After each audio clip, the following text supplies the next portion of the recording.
Hello बच्चों, क्या हाल चाल। फिजिक्स टेस्ट परिवार में आपका स्वागत है।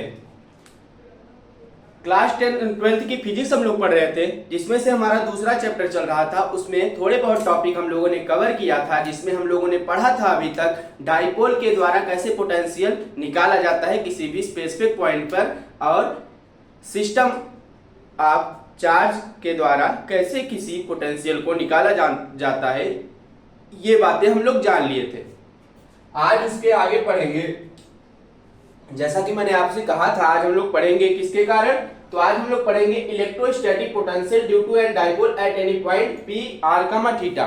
तो हम लोग आर कामा थीटा एंगल्स पे कैसे पोटेंशियल डिफरेंस निकाला जाता है किसी डाइपोल के द्वारा, वो निकालना सीखेंगे। तो देखिए, आपके सामने एक फिगर बना हुआ है। एक हमारे पास क्या है, इलेक्ट्रिक डाइपोल है, जिसपे चार्जेस है माइनस क्यू और प्लस क्यू। उनके बीच की दूरी एल और एल है, और बीच में सेपरेट किया गया है ओ से ना। ये पॉइंट ए मान लिए, ये बी पॉइंट, और यहां से यहां तक एक पॉइंट, यहां पर एक ऊपर मान लीजिए इसके क्या पी, और यहां से इसको मिलाने पर एक एंगल थीटा बन रहा था, और ये इसको मिलाने पर ये आर दूरी प्राप्त हो रही थी, ए R1। और ठीक इसी प्रकार अगर नीचे माने जूम करें तो ये भी एक एंगल थीटा बन रहा है, और यहाँ पर दूरी एल मिल रही है। ये बात आपको समझ आ गई। तो यही थीटा हमको निकालना है, कितना आएगा यहाँ इस पॉइंट पर, इस थीटा के कारण इस डाइपोल के द्वारा कितना पोटेंशियल आएगा। तो वही मैंने लिखा हुआ है, पूरा सॉल्व किया हुआ है ये डेरिवेशन। सबसे पहले हम लोग माइनस क्यू या फिर प्लस क्यू चार्ज के द्वारा क्या निकालेंगे, पोटेंशियल निकालेंगे। तो सबसे पहले हम लोग प्लस क्यू चार्ज के द्वारा इस पी पॉइंट पर पोटेंशियल निकालते हैं। तो मैंने आपको पढ़ाया है V1 निकालने के लिए। V1 निकालने के लिए ये लिखा है 1/4 pi epsilon not into Q upon R1। ये दूरी R1 है, तो इस पॉइंट पर R1 V1 बराबर इतना निकल जाएगा। और ठीक इसी प्रकार माइनस चार्ज की बात की जाए तो वो इतना निकलेगा, V2 बराबर 1/4 pi epsilon not into Q upon R2। ये आपको मैंने पढ़ा दिया है, इसीलिए इसको ज्यादा डिटेल में नहीं बता रहे, ये चीज आप लोग निकाल सकते हैं। तो V1 V2 इस प्रकार से निकाल लिए, फिर दोनों को एक साथ लिखे। तो दोनों को एक साथ लिखने पर हमको ये इक्वेशन प्राप्त हुई। इसको इक्वेशन 1 मान लिए हम लोग। फिर जब OC O, ये O है और ये मान लीजिए ये C पॉइंट है OC, तो OC बराबर OB cos थीटा, OC बराबर OB, और ये इस साइड की लंबाई क्या होती है, cos थीटा। ये एंगल बन रहा है OC बराबर OB cos theta is equal to L cos theta, और इसको मान लेंगे ये दूरी L cos थीटा के बराबर होगी। और ठीक इसी प्रकार से AP की बात की जाए तो A और P की बात की जाए ये वाले त्रिभुज की, तो ये बनेगा AP बराबर R2, ये वाली दूरी R2 मिलेगी, R2 बराबर PO। ये किसके बराबर हो जाएगी, P और O के। इतनी दूरी के बराबर हो जाएगी, और AO हमको मिल जाएगा, जो मिलेगा R minus L cos theta, ये चीज मिल जाएगी। और दोनों जब इतना पूरा सॉल्व करेंगे तो हमको एक इक्वेशन मिलेगी। वो इक्वेशन क्या मिलेगी, ये इक्वेशन मिलेगी कौन सी, कि Q/4 pi epsilon L minus L R minus L cos theta और minus 1/R plus L cos theta. ये जब निकलेगा, इसको पूरी तरीके से सॉल्व करेंगे एलसीएम लेके, तो ये वैल्यू मिलेगी 2L cos थीटा अपन R square L square cos square theta. हम लोग जानते हैं कि L जो होता है सब बहुत छोटा होता है R से, तो L स्क्वायर cos थीटा को क्या कर देंगे, निगलेक्ट कर देंगे। वही बात लिखिए, L square cos square theta को निगलेक्ट कर दिए। जब निगलेक्ट किए तो हम लोग जानते हैं 2QL, P बराबर 2QL, जो किसका फार्मूला होता है, इलेक्ट्रिक डाइपोल का। तो P बराबर 2QL लिख सकते हैं। तो ठीक इसी प्रकार 2QL को हम लोगों ने क्या लिख दिया, P, और cos थीटा को cos थीटा उतार दिया, और नीचे R स्क्वायर L स्क्वायर, तो ये L square cos square theta neglect हो गया था, इसको नहीं लिखे, तो V बराबर 1/4 पाई एप्सिलॉन P अपन cos theta, P cos theta अपन R स्क्वायर। ये इक्वेशन मिल गई।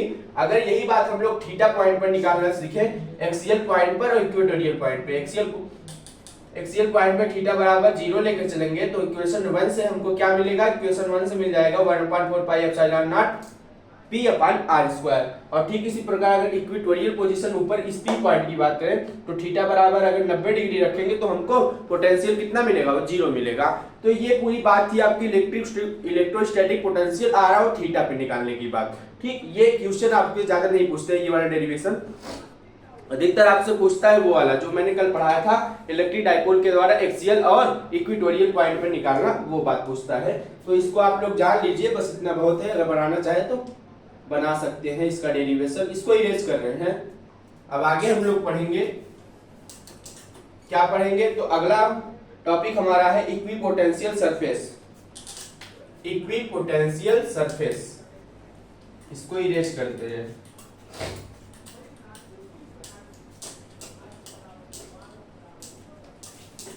अब क्या पढ़ेंगे, इक्विपोटेंशियल सरफेस। ठीक है, इक्विपोटेंशियल सरफेस देखिए क्या चीज होती है। इक्विपोटेंशियल सरफेस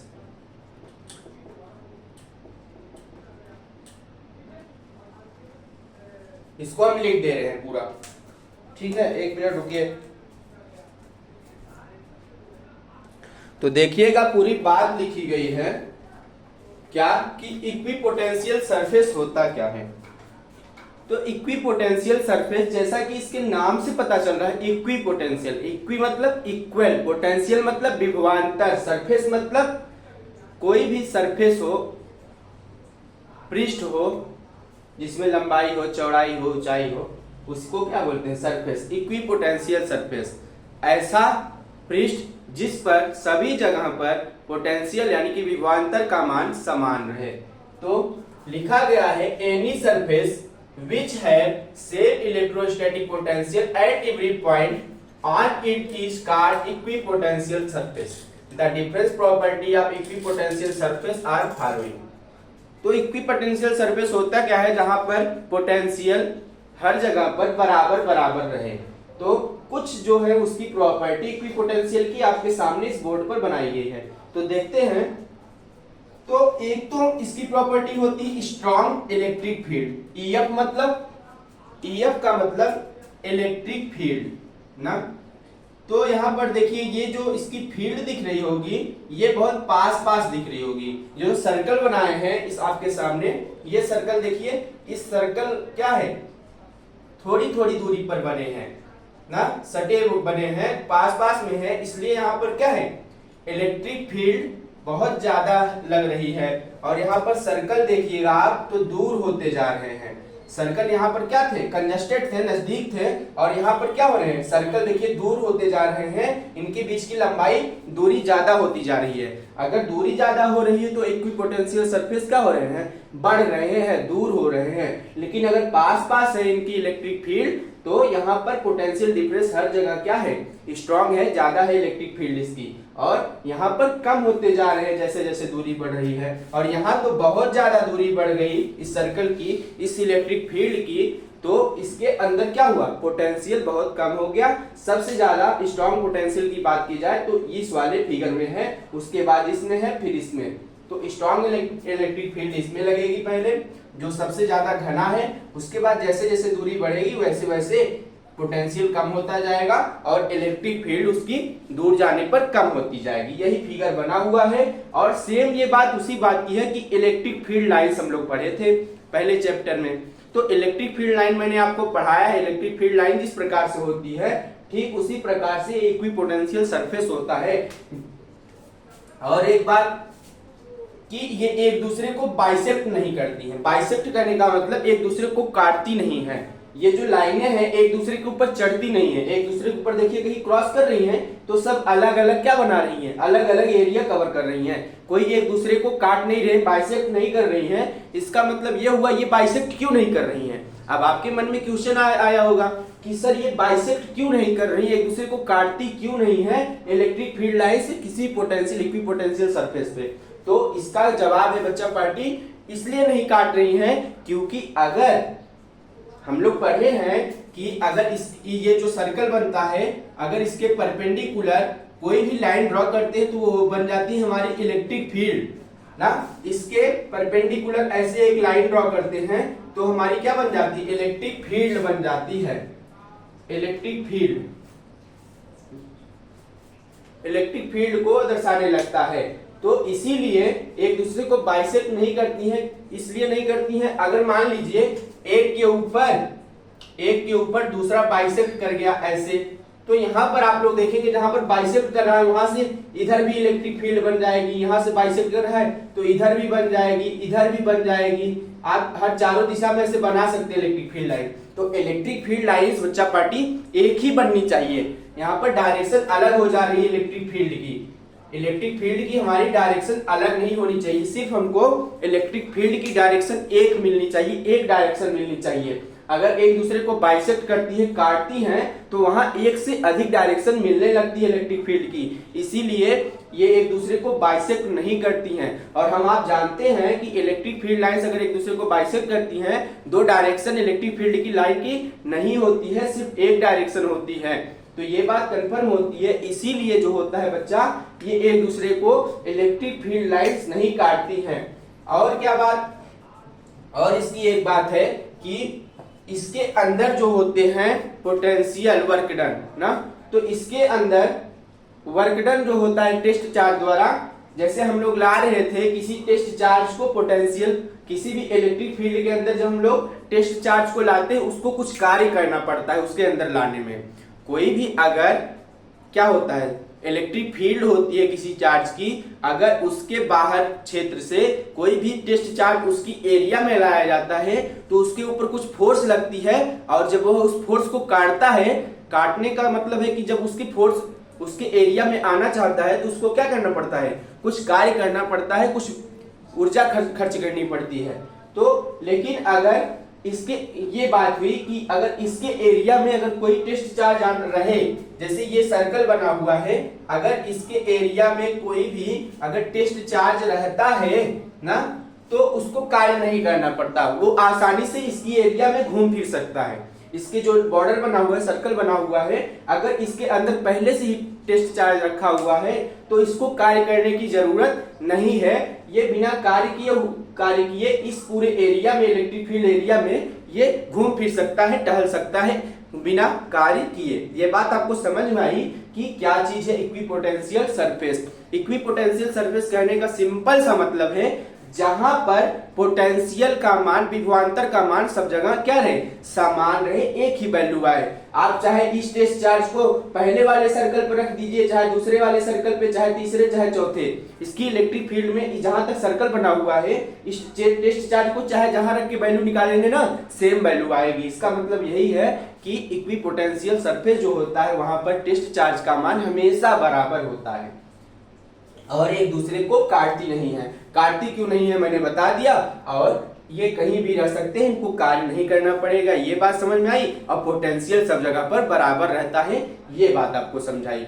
ठीक है, अगर इसकी पूरी बात लिखना चाहेंगे, अभी हम आपको इस लेक्चर का नोट्स आपके पीडीएफ आपके टेलीग्राम ग्रुप में डाल देंगे, टेलीग्राम और व्हाट्सएप ग्रुप दोनों पे डाल देंगे, और लिंक दे देंगे आपको डिस्क्रिप्शन में, वहां से जाके ज्वाइन कर लीजिएगा। इसको इरेज कर रहे हैं, एक फिगर और बनाते हैं, एक फिगर और बनाएंगे। अगर मान लीजिए ये तो सर्कल वाली बात हो गई, अब हम लोग स्क्वायर लेकर करके देखते हैं। मान लीजिए आपके पास एक ऐसी प्लेट है, एक ऐसी प्लेट है, फिर एक ऐसी प्लेट है, फिर एक ऐसी प्लेट है ना, तब क्या होगा, तो इलेक्ट्रिक फील्ड लाइंस ऐसे निकलेगी, इससे पास करेंगे, इससे होते हुए, ऐसे पास करते हुए ऐसे निकल जाएंगी, यहां से आएगी, यहां से पास करते हुए यहां से निकल जाएंगी, यहां से ऐसे आते हुए, ऐसे आते हुए यहां से निकल जाएंगी। तो इलेक्ट्रिक फील्ड लाइंस यहां पर भी ऐसे इस तरीके से पास कर रही होंगी। ठीक, तो ये होते हैं इलेक्ट्रिक, इसको बोलते हैं इक्विपोटेंशियल